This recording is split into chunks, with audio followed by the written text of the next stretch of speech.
Okay, so we're diving deep into Yangon today with this itinerary you've put together. Yeah, it's a good one. It looks like you're going for like a mix of cultural and those scenic I highlights. think that's a really good way to experience Yangon, to get a feel for the place. Okay, To so get a feel for the people, the culture, the history. you've got two pagodas on your list, Shwedagon and Sule. Right. And so let's start with Shwedagon because, everyone always says that Shwedagon Pagoda is like the most sacred site in all of Myanmar, right? It's true. It's very sacred to the Burmese people. And What makes it so special?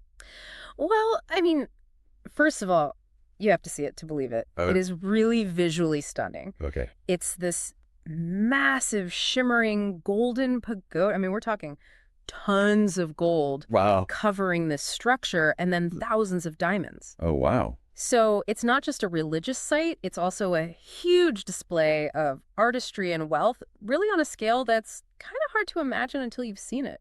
Diamonds. Okay, that's not something you see every day. Right. And it's all very, very, very impressive. Okay, so you're saying that's a must-see if someone is going to Yangon. Absolutely. Okay. Make sure you give yourself plenty of time there. Okay, and what about Sule Pagoda?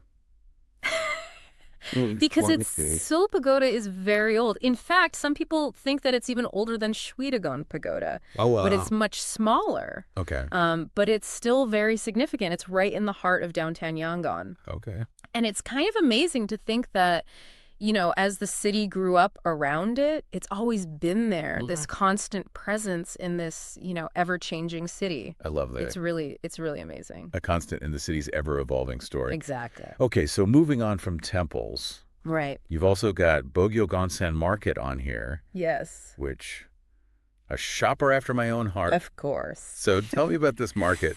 Who doesn't love a good market, right? Right. What kind of treasures are we talking? Well, if you're looking for souvenirs, this is definitely the place to go. No. You can find all sorts of things there. You'll find handicrafts, you'll find jewelry, you'll find clothing, you'll find food. I mean, it's a little overwhelming. Okay. All the sights, the sounds, the smells, but in a good way. In a good way. It's definitely an experience, and it's definitely the place to go to really kind of get a sense of the local culture. Okay, so when we're at this market, are there certain things, when we're looking at the jewelry, the textiles, anything like that, are there certain things that are very specific to Yangon Yes. that we should look out for? Well, silversmithing, that's a big tradition in Myanmar. Okay. So you'll see a lot of really beautiful silver work. And then also Burmese rubies. They're Yeah. very famous for their rubies. And jade. Okay. Jade is a very important stone in Burmese culture. Got it. They believe it brings good luck. Okay, so you can find some beautiful pieces there. Absolutely. Okay. All right, so we've shopped till we've dropped. Right. We need a little rest. Yes. And you have the perfect place for that. We do. Kandawgyi Lake. Yes. Kandawgyi Lake is beautiful. Tell me about it. It's this large lake right in the city, Okay. and it's surrounded by parks and gardens. It's a very peaceful, tranquil place. Okay.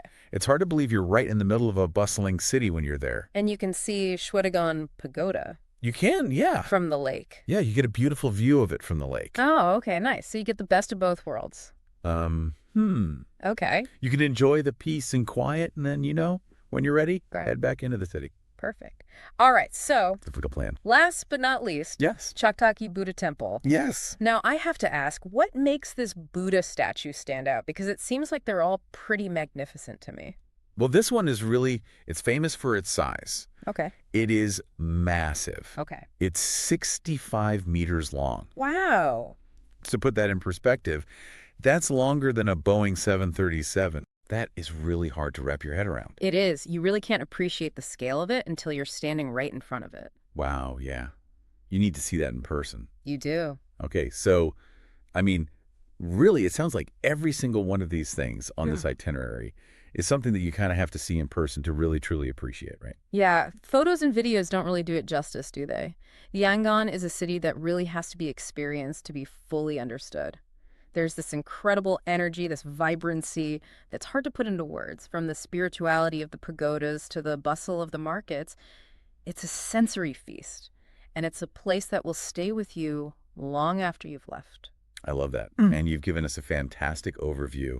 And as we're experiencing all of these amazing things, it's easy to kind of get caught up in the excitement. Sure.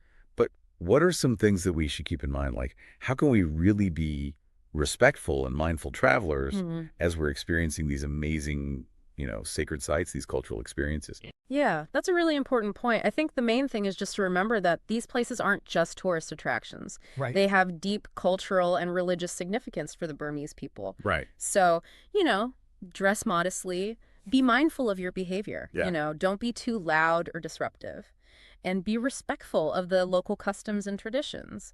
For example, at the pagodas, you'll need to remove your shoes and socks before entering. Right. And it's also customary to make a small donation Okay. as a sign of respect. Got it. So really just kind of being aware and respectful of the local customs. Exactly. Okay. Well, this has been such an amazing overview of Yangon. It's a fascinating city, isn't it? It is, and I can't wait to go there myself now. So much to see, so much to experience. Well, if you do make it over there, be sure to let me know. I will. And if our listeners find themselves, standing in awe of Shwedagon, or maybe they're like haggling for a beautiful piece of silver at the market, and they're thinking, man, I wish I knew more. Where can they go to kind of continue that journey of learning Yeah. and discover even more about the things that they're seeing? Well, there are a lot of great resources available online and in libraries, but I think one of the best ways to learn is just to talk to local people. Okay. Ask questions. Most people are happy to share their culture and their knowledge with you if you're genuinely interested. It's all about that genuine interest. Exactly. So put yourself out there and... Yeah, don't be afraid to strike up a conversation. Perfect. Well, thank you so much for sharing your expertise with us. It's been truly enlightening. It's been my pleasure. And for our listeners, until next time, happy travels. Safe travels. And keep exploring.